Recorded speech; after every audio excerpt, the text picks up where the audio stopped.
No one told me about the pain cave, which can only be described as some of the most excruciating mental and physical pain you've ever endured. If we haven't met yet, my name is Hannah Michelotti. I am a public speaking and presentation coach in Portland, Oregon, and I work with corporate and creative professionals like you to speak with clarity, confidence, and charisma. If you're new here, be sure to hit like and subscribe. This video today has 10 tips that are guaranteed to make you a better presenter. I will first explain each tip and why it matters to you. Then I will provide you with an example or an exercise that you can use to put that tip into practice. Number 1, begin your presentation with a hook.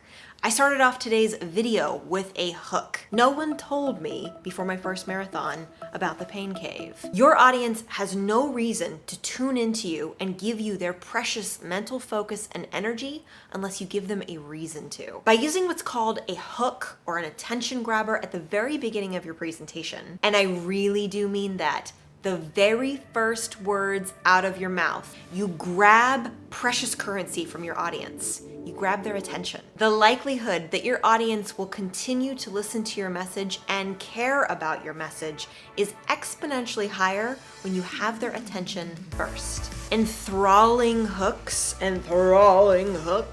have the most purchase. These are the ones that startle, shock, or surprise the audience. A statement like, "In 2 months, the woolly mammoth will no longer be extinct," is an example of a statement that is shocking or startling. But really though, there's a company that has $15 million in private funding to bring back the extinct woolly mammoth.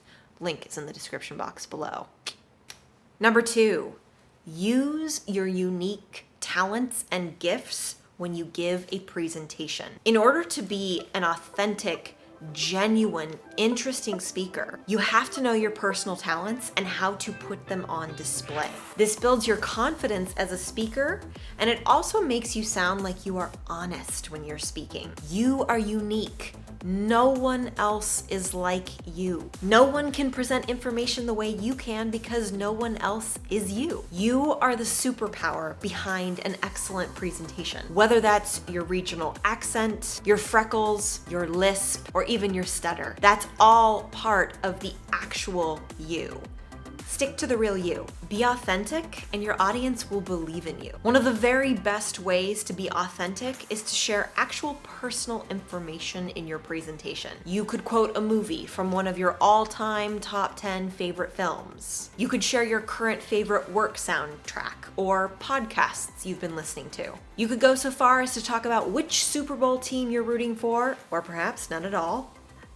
Or maybe how you're just watching the Super Bowl so you can catch Snoop Dogg perform with Dr. Dre. I guarantee if you share this information, you will have people reach out to you post-presentation telling you which sports team they're rooting for in the Super Bowl and or the fact that they also don't care about the Super Bowl. They might also tell you which singer they were most looking forward to hearing sing, because I think there are 4 this year. When you get that reaction from individuals, that is your authenticity sparking engagement with your audience. That is sharing personal information in order to create connection with the people listening to your content, and you want that. Number 3, focus on your audience. Your presentation is not about you. Your presentation is about your audience. Always center your presentation content around what your audience wants to hear from you, not what you want to tell your audience. There's a big difference. You are the most impactful as a speaker when you are authentic and genuine in what you're sharing, and when you are speaking to what your audience actually wants to hear from you versus what you have cooked up in your brain that they need to hear from you, that you want to talk to them about. I am sure that you have heard the overused phrase of know your audience. And while the intent behind that phrase is great, it's actually impossible. We cannot read people's minds. So instead of saying know your audience, I tell my clients, make fair assumptions about your audience. To do this, you need to ask yourself questions about your audience. These are questions like, what benefit will your audience get from listening to you? What value are you providing your audience?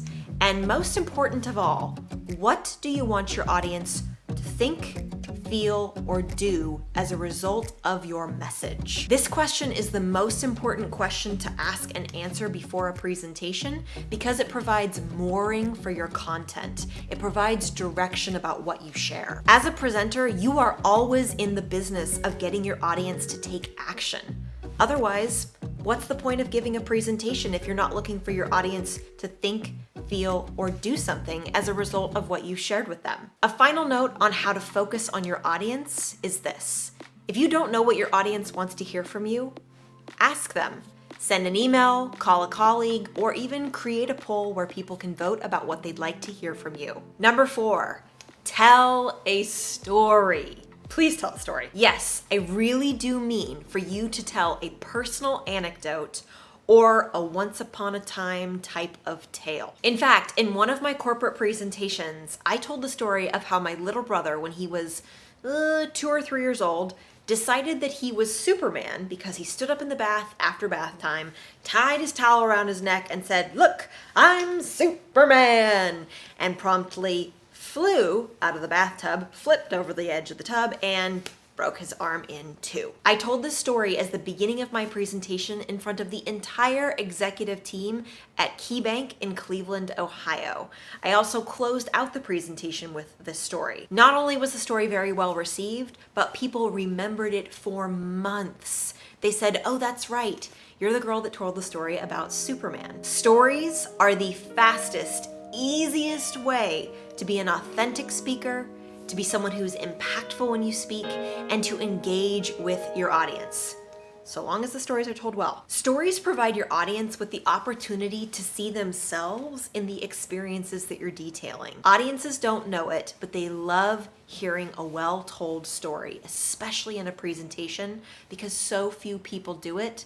But if you would like to be a better presenter, I guarantee this will make you be a better presenter. Granted, you tell the story in an effective way. I'm gonna link to the description box below 2 different videos that I have on my channel. One is how to tell a killer 1-minute story, and the other is how to tell an exceptional humorous story. Tell your audience a story. Tell them a story that relates to the key message in your presentation. Once you have told your story, then and only then, talk about what you plan to achieve, your measurable goals or the targets that you plan to hit. I promise your audience will remember the key messages of your presentation if they are connected to a story for far longer than if you simply put up slide after slide of facts and data and statistics and graphs and charts with footnotes and citations. Anyone can put up slides with data and facts and charts and citations. Information comes alive when there is a story attached. For ideas on how to think of salient stories in your life that you can attach to key messages in your presentation, approach this from a macro level instead of a micro level. Talk about how you adopted a family pet versus how you adopted an extremely niche, exotic, rare type of feline that is called a Devon Rex and has a quirky, impish personality. At a macro level, most people can relate to the idea of adopting a pet, whether or not they've personally done it. But at that micro level, you're speaking to a niche population that probably doesn't exist in your audience. I've got a video on how to do exactly this. It's called How to Mine the Stories in Your Life. I'm going to link that in the description box below. I will also put it right here. Number 5, kiss. Keep it simple, sweetheart. This is a phrase that I learned in sales, and it is true in presentations. There is nothing worse than someone who rambles or drones on or shares information that is not pertinent in a presentation to you, the audience. Less really is more when it comes to giving presentations. Use simple words that are clear and easy to understand. Include only what really matters. If I were to give you a presentation on how to load my dishwasher, I would tell you utensils go in the top row, bowls and cups go in the middle row, plates and larger bowls go in the bottom row. That's it. Simple. When in doubt, if you're trying to trim down your information, think back to number 3. What do you want your audience to think, feel, or do? If the content in your presentation does not answer that question, be ruthless. Grab the battle axe or the butcher knife from the kitchen, or simply hit the backspace button and delete information from your presentation if it is not going to answer that question. One of the easiest ways to test if you have overfilled your presentation and it's not simple enough is if during practice you go over on your allotted time. It's best to stay under by 5 to 10 minutes because that provides a buffer for Q&A. People would rather you go under on a presentation than over. Number 6, practice, practice, practice. The difference between someone who has mastered a skill and someone who hasn't is practice. The difference between a smooth presentation and a presentation that feels like you're riding shotgun down a pothole road with no shocks in the car, no seatbelt, and you're driving 50 miles per hour is practice. Practice is critical to improvement. If you are serious about advancing in your career thanks to becoming a better presenter, you need to get serious about practicing. When it comes to practicing for a presentation, simulate the environment you'll be giving the presentation in as much as possible. If you'll be standing when you present, stand when you practice. If you will have a light ring, practice with a light ring. If you're going to have your notes next to you, practice where your notes will sit and read from them where you are placing them. This way, you remove variables from the day of when you actually go to give the presentation because you've practiced these elements ahead of time. Number 7, be enthusiastic. Enthusiasm is infectious. Your audience can feel it and they can sense it. When your audience feels the passion that you have for your topic, they warm to you. They don't care about your imperfections, and they definitely don't care about mistakes you make because you make up for all of that and then some with your enthusiasm. Enthusiasm is conveyed in your tone of voice, your facial expressions, and your nonverbal communication. This includes all of your body language and gestures. For example, when you increase your tonal emphasis on a word, it makes the word pop and stand out to your audience. That's enthusiasm. Be passionate, be eye-catching, be enthusiastic. Number 8, nail your nonverbal gestures. Over 50% of what you communicate is done nonverbally. That means without your tone of voice and without the actual words that you're using. So this means that your facial expressions and your nonverbal gestures are going to help you be a better presenter. When it comes to gestures, fully commit to the movement with your arms and with your legs. This appears meek and weak when you're explaining something. This is fully committed. Your gestures reflect what you're saying with your actual words. If your gestures are weak and meek, they make the words that you're saying weak and meek as well.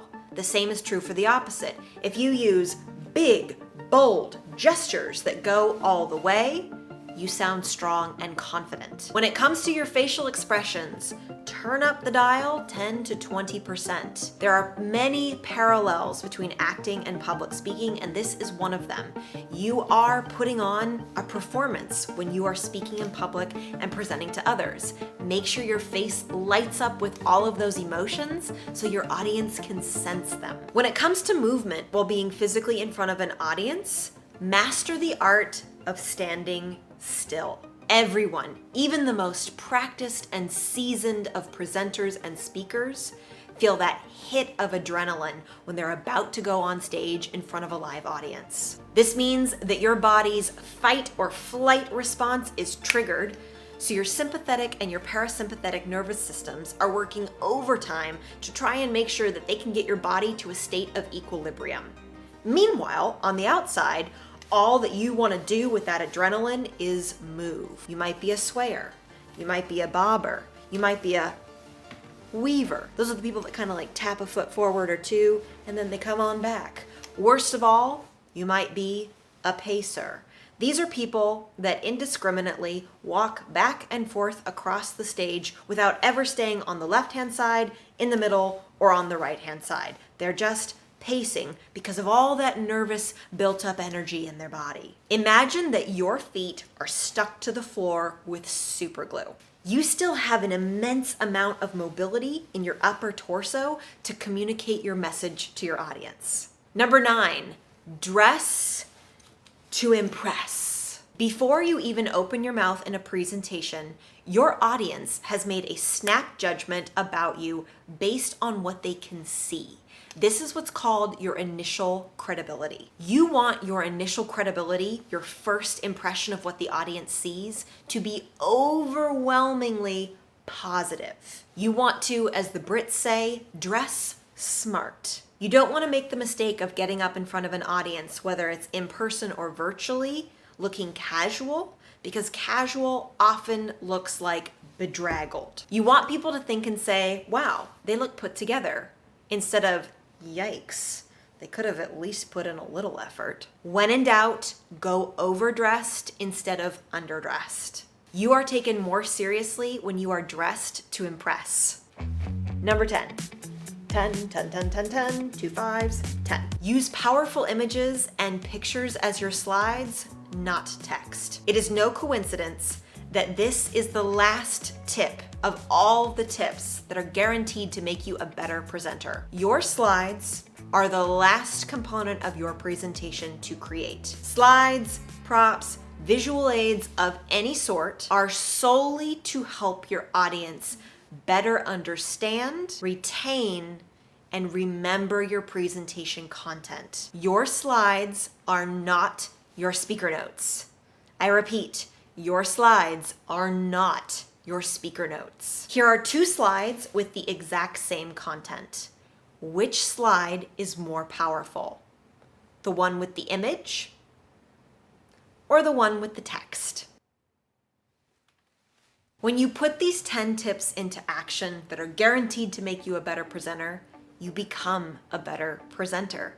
That's the key though. You have to take action. You have to actually try them out, see what works for you, and modify accordingly. I promise though, these 10 tips will make you a better presenter. They'll also help you to exit the fear and the anxiety cave. While I might still continue to be in the marathon pain cave because I've signed up yet again for another very long race, you can leave the fear and anxiety caves behind when it comes to giving presentations. You can become a better presenter, guaranteed, with these 10 tips. Please, please, please, in the comments below, drop the number for the tip that you are going to use in your next presentation. And second, drop the tip that you would like to hear more about. What sparked your interest about it? Share more. I'd love to create more videos on these to help you become a better presenter. That's all I have for you today, and I will catch you next time.